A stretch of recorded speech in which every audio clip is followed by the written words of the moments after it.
yeah, as a friendship, I mean, I knew him because we played against each other in college, so I kind of knew him then. And just coming in on the first day, I was already kind of comfortable with him. So things just went from there, and kind of a bromance developed. And no, but he's been great through the tough times. We can talk to each other and go over things, and it's been great to have a guy like that on the team. Thank you. We're going to go just here in the middle.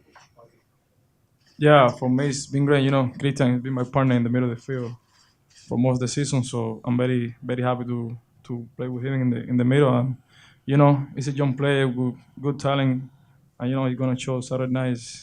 It's all about. Just here in the middle. Larry Stone, Seattle Times. This is for Jordan. Jordan, throughout your career, you've kind of shown a knack for rising up in big games, whether college, national team, Sounders. What is your approach to the big games like the one that's coming up on Saturday? I mean, for me, it's kind of a case of not getting too into the moment or anything like that, not building up too much in your head. Just obviously, it's not like any other game, but kind of trying in your head to consider it like any other game. So you go into it not too nervous, So for me, it's just approaching it like another game, and we played here earlier in the season, so trying to approach it the same way as that. Obviously, hopefully, come out with a win this time, but just not trying to approach the game any differently than I normally would. Let's go down here in front. Neil Davidson from the Canadian Press. My question is for you, Coach. As you know, Toronto FC fans have been waiting 10 seasons for this moment. You've been involved with the Sounders before, and MLS and now, and you have deep ties to soccer in the region. Can you give us a sense of what you think Saturday night means to fans in the Pacific Northwest? It means a lot. Sounders have been around since '74. I know there was, NASL teams here in Toronto as well. I think the history of soccer in this country is a good one. It's a good narrative. It's a good story. So going back in the '70s, people were really excited to have a team. They were playing in Memorial Stadium, kind of a high school football stadium, but they packed 12,000 people in there. You move forward into the '80s when the Kingdom first came. The Sounders played the first game there against the Cosmos in Pelé. So a really long history back in the '70s and '80s. Fast forward through a few lean years into the USL, now into MLS. Lots of guys like myself, Alan Hinton, a couple other guys, Jimmy Gabriel, some of those people stayed around, some of those coaches, players from various incarnations of the team live in the Seattle area. And then you have all the fans that started with us in '74, through the '80s, through the lean years, and now. So it is a very, very big deal. As far as MLS standards are concerned, our fans have been waiting for 8 long years as well for this moment. We'll go in the back. Ryan Dixon from Sportsnet.ca. One for Jordan, one for Brian. Jordan, Michael Bradley was talking about the pressure he's seen you been under, and I'm just wondering, as a young, highly touted player, what you've learned about dealing with that pressure. And then Brian, I'm just curious about, in general, where you've seen growth in Jordan's rookie year with Seattle. Yeah, I mean, I think at first that dealing with that pressure was tough. I think I let it get to me, and not scoring in those first 5 games or whatever it was, a lot of people were quick to write me off already, and I think I let that get to me too much. But after that, scored my first goal. I think I got the monkey off my back a little bit and realized that outside noise doesn't really mean anything. It's not going to help me, whether it's good or bad. It really won't help me on the field. So for me, it was just kind of a change of attitude and a focus on what I can do to help the team win. Because I'm focusing on that stuff, it's not going to help the team in any way. And then you have guys like my teammates, like Coach, like even like Michael Bradley, Josie. They've been so great with me with dealing with that and giving me advice and things like that. So I have an awesome support group. My family, of course, still live at home with them. So that's been great, and just having those guys has really helped me through it as well. So. I think the growth between Jordan and Christian, the question over there about Christian has been good, that he has a buddy to grow with a little bit. I think that Nelson Valdez has been a good role model for Jordan. I think Nicolas Lodeiro has shown him, his different movements and how to receive the ball, where to receive the ball to be goal dangerous. I think you've seen already that he already has the physical tools to be a good pro, but we're continually working on his strength and his speed and his ability to be a physically imposing player. A lot of the narrative early on was his left foot. Well, people don't realize that, he had an assist with his left foot in a very big match for us, playoff match. He scored a really important goal for us with his left foot in LA. He's working on that. We're making sure he works on that. But his growth is steady. It's going in the right trend. And, he's got a high ceiling. He's got a really high ceiling. Just down here in the middle. This is Ben Couch, MLSsoccer.com. From afar, what's impressed you the most about Toronto FC? Every team in our league, it's a tough league to win in, so a lot of parity. How our two teams got here is certainly testament to Greg and Robin. I think they do a really good job, and the help that I get from my staff as well. You go down a couple layers. They obviously have their big three, but they're more than just the big three. I think if you look at that team, I think Drew Moore's inclusion, I think Will Johnson, some of those types of players have helped them in key moments.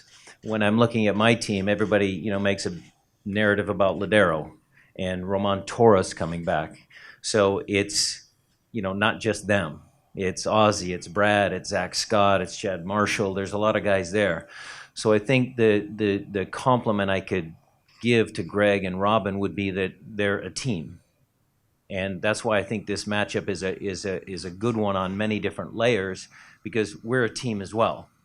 So it should be a really entertaining match between two teams that believe they can win. They have stars. They have the everyday guys that put in the hard work, and we're looking forward to a good match. We're going to go to Doug McIntyre here in the middle.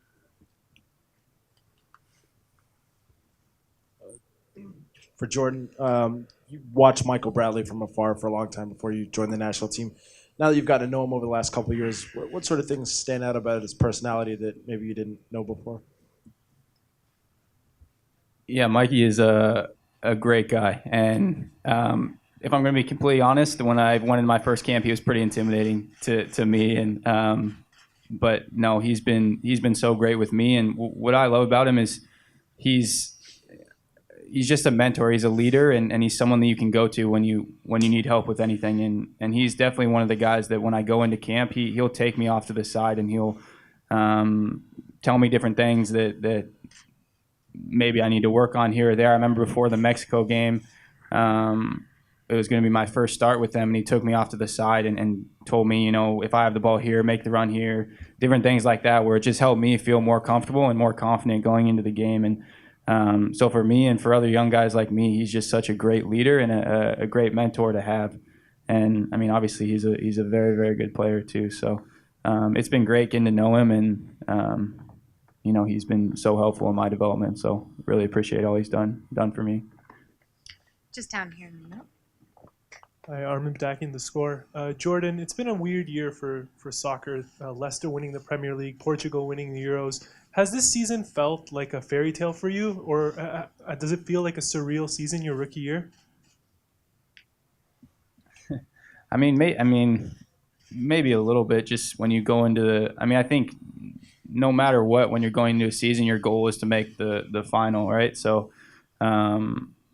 but it's very difficult to do. So the fact that we're here and the fact that I'm playing for my hometown club as a kid growing up, and if I think in that mindset, it's definitely surreal that I'm able to represent this city and play on this great club and be in the situation that we're in now. It's a pretty surreal feeling. So, but it's obviously very exciting and one that I've dreamed about since a little kid. So it's been an awesome year. Go down here in front. Question for Brian. What is it about Giovinco and Altidore as a pair, I don't know if it's their difference in size, that just makes them so difficult to deal with? Well, there is that size difference, but they're different players as well. So Josie's a very, very good target forward that has the ability also to turn and run at you. Giovinco is a forward that can play make.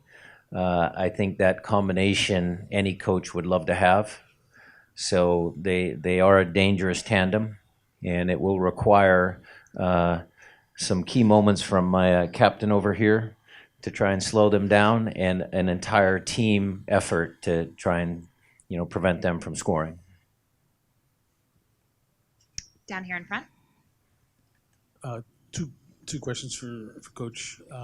First, Will Johnson, someone you know very well. You faced him, RSL, Portland. He's won 2 MLS Cups. What makes him tough to deal with? And the second question, unrelated to that, MLS has been a 4-4-2 league early years, 4 back lines. But now we're seeing more teams play 3 in the back. Not a ton, but more are playing it. TFC is one of those teams now. How tough is it to deal with that? The fact that you don't see that often. How tough is that to make you kind of game plan for that? I'll answer that hopefully in a combination of both, because Will is a tremendous player. He's a good competitor. He's had success in this league, and I've always respected how he plays. The thing is, and if you're talking about Will, or you're talking about Ozzie, you're talking about Jordan, you're talking about Giovinco, or whatever those players are and whatever system they are, they still have to make plays. So on that given day, if Lodeiro and Bradley are going to be matched up on the same area of the field, one of them has to win that battle for one of our teams to be successful. Whether it's a 3-5-2, whether it's a 4-man back line, yes, you work on that. You watch film. You try and get your team as prepared as possible. I don't think it's too big of a challenge, because now we do watch a lot of film. All the games are televised. We have a whole sports science staff at Seattle where we can digest statistics and stuff like that. So the preparation will be there, but at the end of the day, it comes down to Will Johnson, Ozzie, Lodeiro, Bradley, Altidore, Nelson, Jordy. It comes down to the players, how they kind of define their roles within our system or within Greg's system. We're going to go to the back. James Sharman, Sportsnet. Brian, I know you're a different team to Montreal, but Montreal got to Toronto the last couple of games. Did you see a weakness exposed there by Toronto potentially? Well, Montreal was very good on the counter. I think we're a decent countering team. Teams that are able to keep possession for extended periods of time in your opponent's half usually have more chance of success, more chance of creating goal-scoring opportunities. So I think for us, it's just finding that balance of being a good countering team and keeping possession, because we don't want to, all of a sudden become Montreal. We want to make sure we're true to ourselves. And so we will just try and find that balance and take the opportunities that we have, either in a counter-attacking opportunity or through possession. Thomas Floyd. Brian, during this run, how important has Chad Marshall's experience and organization been to making it this far? He's 3-time Defender of the Year. I can answer it as simply as that. That's on the field, his contribution. You guys can all see off the field. He's a really good character for our locker room. I think the spirit of our locker room is really good. So he's helped on both fronts. And you couple that with he's a really tremendous human being. And you've covered all 3 of those really important bases. Go here to Franco. One question for Brian, one question for Jordan. Brian, you touched on Nico earlier, but how much is his presence, not just the goals he uses, how much does his presence maybe help alleviate some of the pressure, not just for Jordan, but for the rest of the attack, open things up for you guys? And for Jordan, Coach touched on how he's helped you with your movement up top. What has Nico shown you specifically, or what has he told you specifically to help round out your game and improve that? You want to answer that first? Sure. Right from the first day Nico got here, he had obviously watched. I think he had watched some of our games, so he knew how we played. But first thing he said to me was, "When I get the ball, you just run." And so I almost like I like to describe him as a quarterback. For a player like me who likes to make runs in behind, stretch opposing defenses, things like that, he puts the ball on your feet, and he makes me a better player, and he makes the players around him much better. So he's obviously been huge. You guys see the impact he has on the field, but again, it's more than that. It's the taking the time to talk to the younger players and help us through tough situations and things like that. So he's been great on and off the field. I think it's twofold. I think he's made our players better, but he actually gets help from these guys as well. Ozzie does a lot of work for Nico, so Nico can be that creative player that makes us dangerous. So guys like Ozzie and Christian help him as well, and it just comes back into that team mentality. I think Jordan mentioned it just now that when Nico was still playing at Boca, he actually was watching some of our games and trying to get in tune with the team. He comes into that first couple of training sessions, the whole spirit of the team is lifted, but he needs help too. So these guys provide a lot of help for him as well. Our final question is going to go down here to Kurt. Franco, if you could hand him the mic. This one's for you, Brian. We've seen Ziggy walking around the training ground. I'm not sure if you've seen him yet. I'm just wondering, do you think he's played a bigger role, or you've played a bigger role in Seattle being here today? Well, when I see him, I'm going to give him a big hug. I think your question's a little unfair because I think both of us have done a very good job of putting this franchise into this position. So you guys have to remember that I was part of Ziggy's staff for the 7.5 years. And I hope that my contributions to him, making him a successful coach, you guys all understand. I know Ziggy and I, when we have our conversations, he was very appreciative to me. He allowed me to grow as a coach, and so we don't have any issues. Last time when we were down in LA, we went and had coffee, me and Tommy Dutra and Zig, and it's just like old times, just talking soccer, because Zig loves to talk soccer. So, you know, the emotional side and the human element side is when Zig gets fired, I get the job. So somebody has to get fired for me to get my opportunity. So that's the story that, you know, those first couple days, yeah, you think about, and it's definitely a bummer. But at the end of the day, he understands this business. I understand this business. There will be a day when I might not have a job, and you just deal with it. And I think both of our contributions to Ozzie, to Jordan, to, you know, all the stuff that he did for our club, you know, off the field as well, I think we could both share in that.